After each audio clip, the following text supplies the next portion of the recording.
So today we're talking about alliteration, consonants, and assonants. These are all repetitions of sound.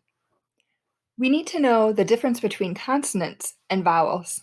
The vowel sounds A, E, I, O, U, and sometimes Y are different from the consonant sounds, which are every other letter of the alphabet.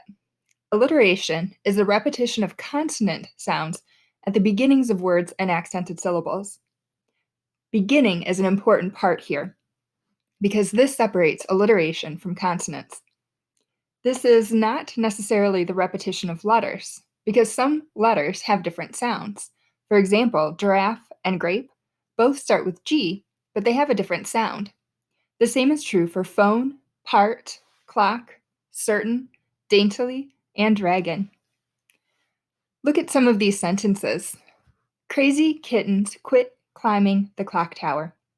We have the repetition of the k sound, even though we have three different letters.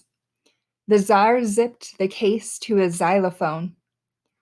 We have the same sound, but again, we have three different letters. So just because we have the same sound, it doesn't mean that we have the same letter. So alliteration is a repetition of consonant sounds. Consonants, on the other hand, is the repetition of consonant sounds, but it's different from alliteration because these are not at the beginnings of words and accented syllables. You might find them in the middle or ends of words, like Mike likes his new bike.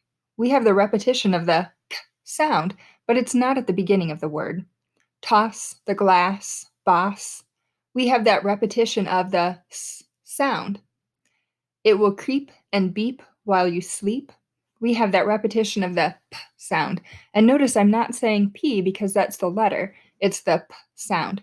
And if you're thinking that rhyming is consonants, you're right. Assonance is different from consonants and alliteration because it's the repetition of identical vowel sounds. However, it doesn't matter if they come at the beginning, middle, or ends of words. Let's take a look at this first one.